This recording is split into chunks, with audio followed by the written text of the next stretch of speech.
ครับสบายดีตอนนี้เขาจะพาทุกคนจะย่างตามหมู่บ้านเราเนาะย่างเลาะชมบรรยากาศตอนนี้เวลา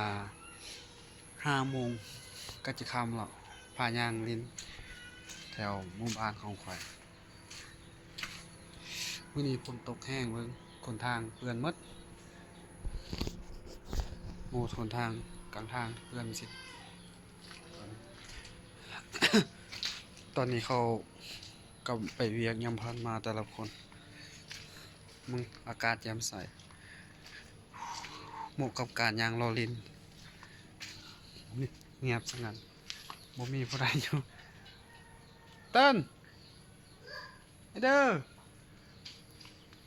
เล็กน้อยย่างรอลินบรรยากาศตอนนี้ตะเวนกำลังจะตกดินนี่เล็กน้อยหาย ฝนตกบางแห่งตอนนี้กำลังมีคนกำลังจะไปตลาดเราจะออกมาไป เราเลี้ยงตัวใกล้หน่อยตามทางตะเว้นกำลังจะตกดินโอ้ฝนตก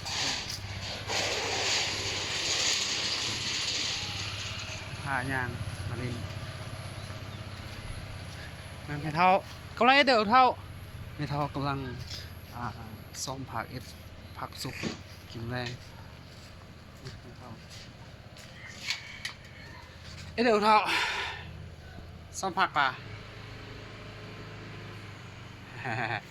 ซ่อมผักเต้กำลังเดือนแหนวเท่าโอ้เราบ่ยินปานใดเขาบอกว่าแห้งจะได้ยินเรากำลังซ่อมผัก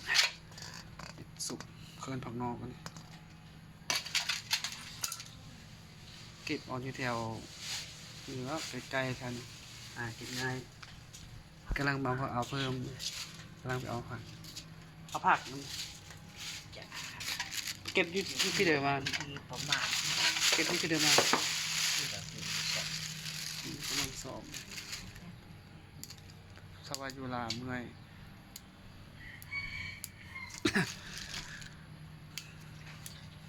ชีวิตแบบบานๆเนาะคลายคำตำแรงกันนั่นเองล่ะแต่งอยู่พอกินตามวิถีชีวิตของชาวบ้านคนหาเสากินคำมีนางห้องเงินนางห้องได้ดิห้องเพลงมวน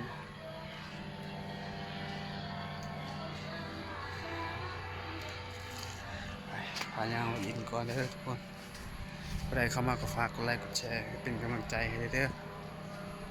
เว้ายังบ่ชัดเจนแต่ก็ขอโทษขออภัยเพราะว่าฝึกนี่ตอนนี้กำลังเลิกเรียกมาแข่ง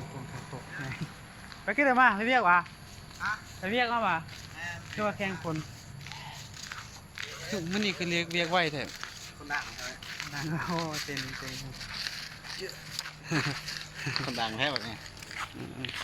และมีเท่านี้นะขอบใจจะได้ใครเข้ามาก็ฝากกดไลค์กดแชร์เลยไปกันบ๊ายบาย